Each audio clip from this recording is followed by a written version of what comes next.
um grande evento se tem com base de quem patrocina e de quem apoia. Do meu lado, o Dr. Guilherme, um dos patrocinadores do evento. Muito obrigado, mais um ano tá acompanhando a gente aqui no Musa da Torcida. Não, sem dúvida, é um prazer de estar aqui com vocês. E é um evento que a gente sabe da seriedade, né? Então nada melhor do que estar junto com o pessoal, tal, com o Lipe, com o Eduardo, que são pessoas que a gente sabe que tem um prazer maravilhoso em fazer esse evento. E para nós estarmos junto com eles também é uma coisa que deixa só mais contente mesmo, né? Esse sim.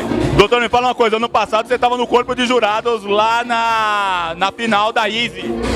Pelo que o senhor já andou olhando por aqui, como está o nível, na sua opinião? Você é um dos doutores mais respeitados de cirurgia plástica. Me fala, o que você está achando do nível da mulherada? Não, perfeitamente. São moças uma mais bonita do que a outra. Fica até difícil pra gente.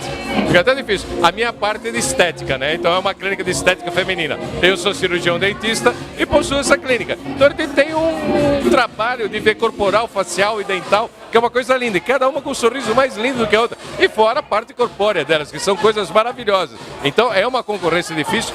O evento está cada vez melhor, que a gente vê que o nível das meninas são meninas muito bonitas, que vêm aqui com uma saúde maravilhosa. E cabe a gente realmente ter esse prazer de poder julgá-las, né? Mas quem sou eu para isso? Mas só temos que aplaudir tudo isso mesmo.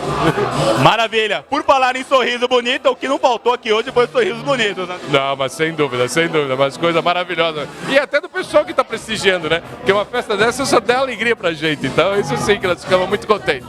Mais uma vez, patrocinando, muito obrigado, doutor Guilherme, estamos juntos e te espero na final, você vai estar lá hoje no corpo. Deus quiser, se Deus quiser estaremos. Obrigado mais uma vez a todos. Valeu, obrigado.